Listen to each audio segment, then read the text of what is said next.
Alhaji Tọ́pẹ́ Nautica apàṣẹ ọ̀gánlá àbágbà ṣe rí àlèṣe kan má dá sọ̀rọ̀ eléyìí because àwa pẹ́nu tùgbà yìí gan o àdẹ̀wà gbòòrò gidi ṣàṣà ní sórí ìtawà náà dẹ̀ mọ̀ awuyewuye potential awuyewuye náà kọ̀ nídìí clarity ni ṣẹlẹ̀ rí pé tí yàn bá gbọ́ sórí Alhaji Adéògùn Tèmítọ́pẹ́ alias Alhaji Tọ́pẹ́ Nautica àpàṣẹ authority náà ní láti lẹ̀ o before àpàṣẹ ọ̀gá ńlá tí yàn bá gbọ́ historical background Tọ́pẹ́ Nautica a lè tó Tọ́pẹ́ sí ibi tí Tọ́pẹ́ Nautica jẹ́ kó wà gangan pọ̀tẹ́yìn bá mọ historical background ní Fuji akọ̀wọ́n máa fẹnu wa jan talk àdá máa fẹnu wa tún máa gba ẹ̀ṣẹ̀ kọ́lọ́dẹ̀ ṣàánú èèyàn ọ̀rọ̀ lọ́rọ̀ òye ó lè dínà orí ẹlòmíì tí kò ní mọ̀ tó àwọn ọkọ̀ ní jáde sọ ọkọ̀ tábà mọ̀ a máa sọ ọkọ̀ tábà mọ̀ ní tó dẹ̀ máa jẹ́ confam ní àkọ́kọ́ náà ṣẹ́rí ti Alhaji Taye Currency anything tí anybody bá sọ́nsìn lórí Taye Currency lọ́wọ́lọ́wọ́ báyìí bó jẹ́ fact ló sọ o bó jẹ́ fallacy ni o àsìkò tí ẹ pé Taye Currency ògbó ẹ tán báyìí kò sí nǹkan kan tẹ́nibọ́dé lè fẹ́ sọ á fẹ́ dàbí èèyàn ń bínú ògo so ọ̀rọ̀ Taye Currency nísìn ó yẹ kẹnukálukú kọ̀ ṣe kí ni kọ́ gbójú kọ́ jẹ́ kí gbogbo ayé rí àwọn pé àwọn òbí inú orí Ọlọ́run ti Taye Currency ni so I'm not dwelling into Taye Currency issue ògo Taye Currency tó ń tàn yìí kọ́nà máa paná ẹ̀ o so anything tí Taye Currency bá ti ṣe fún anybody lọ́rọ̀ Yorùbá jáde látijọ́ yìí tó bá jáde ń sìn kò ní yé àwọn èèyàn so for Alhaji Tọ́pẹ́ Nautica àgbà eléré ni Tọ́pẹ́ Nautica o Tọ́pẹ́ Nautica is àgbà o àgbà wo ni Tọ́pẹ́ Nautica o àṣẹ yóò ní Ọlọ́run kọ́lọ́n dá gbogbo wa ní ààrí kọ́lọ́n dẹ̀ ṣàánú wa tàbá mẹ́nu bà àwọn Tọ́pẹ́ Nautica a máa sọ̀rọ̀ àwọn skẹ̀tò jí a máa sọ̀rọ̀ Saheed Kamal a máa mẹ́nu bà àwọn Jimad Muritonda a máa mẹ́nu bà àwọn Rẹ̀mí Àlùkò Ṣáńkó Rashidi Òkèrè sẹ́mọ̀ sàṣẹ́ramá àṣeyọ̀hún lọ́lọ́hún ó jẹ́ káwọn Tọ́pẹ́ Nautica àti ó jẹ́ kó ti wà ní high ranking but bó ṣe wọ Ọlọ́run ló máa ń ṣe nǹkan ẹ̀ àlè ló wá sọ pé bóyá torí pé àwọn Tọ́pẹ́ Nautica kẹtò jẹ́ bẹ́ẹ̀ yẹn Ọlọ́run ò tí ì ṣetán àti tọ́nà yẹn kọjá là ká wá deny fact mọ́ wọn lára èmi ò kì í ṣe bẹ́ẹ̀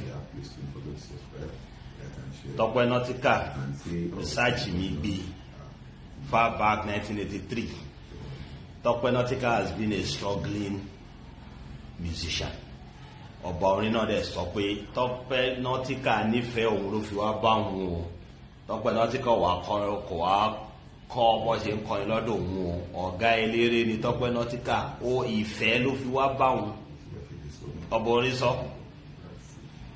Tọ́pẹ́ Nautica kẹ̀dẹ̀ rí sẹ́mọ̀ Tọ́pẹ́ Nautica ń bá gbogbo ìrìn àjò ẹ̀ bọ̀ from Mushin so ẹ̀gbọ́n àdúgbò làwọn Pasuma jẹ́ sí wọn then àwọn tó kọ́kọ́ dàbí wọ́n súnmọ́ Pasuma ní gbogbo Mushin nǹkan kan yẹn ẹ máa bá àwọn Sketoje because àwọn aláwùsá Sẹ̀míù tó dàbí ẹ̀gbọ́n sí tó jẹ́gbọ́n Sketoje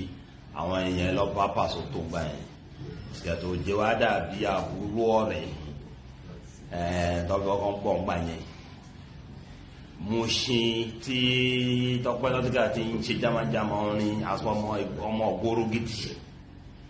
Tọ́pẹ́ Nautica tẹ̀ tó wò pé ògbóró Saheed Papa Ajégúnlẹ̀ yá went to Ajégúnlẹ̀ yá and Tọ́pẹ́ Nautica sọ ní interview pé on getting to Saheed Papa's place he met Saheed to come up. Ibi ẹ̀ ní Tọ́pẹ́ Nautica wà tí àwọn kòkòrò everybody ṣe agbẹ́sọ́gbọ́ ṣe mú jimati wà ìyẹn Muri Thunder. They were together with Saheed Papa.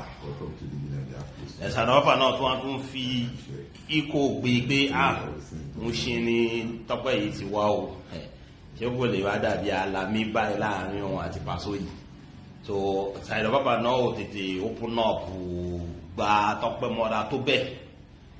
Gbàtí orí dẹ̀ bá Muri Thunder òun ni Saheed Papa showcase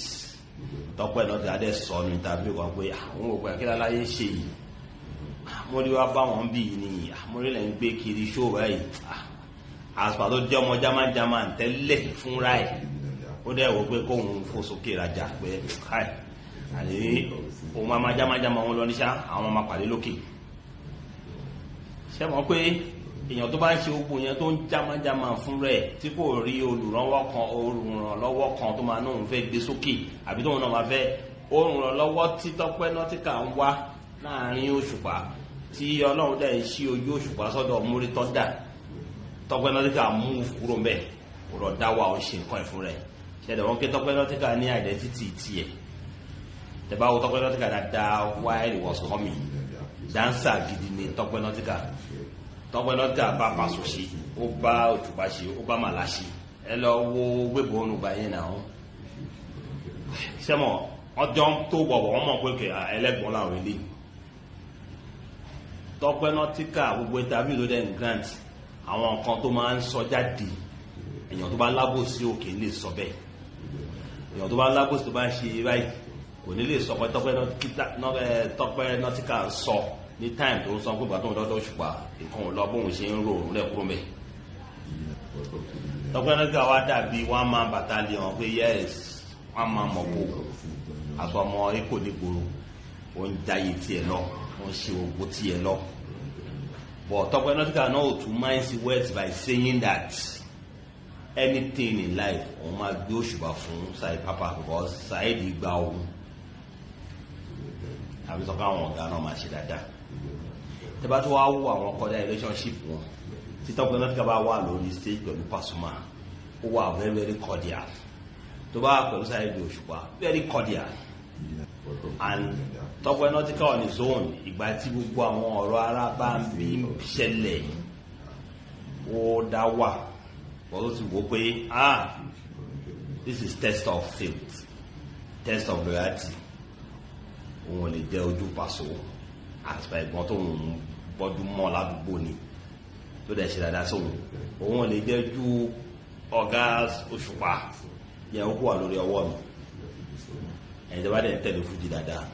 Tọ́pẹ́ Nautica ò ní ẹni tí nípa alábàámbí until ìgbà yẹn tó di ọ̀gá ńlá adé máa sọ nínú the next episode bàbá kálọ̀.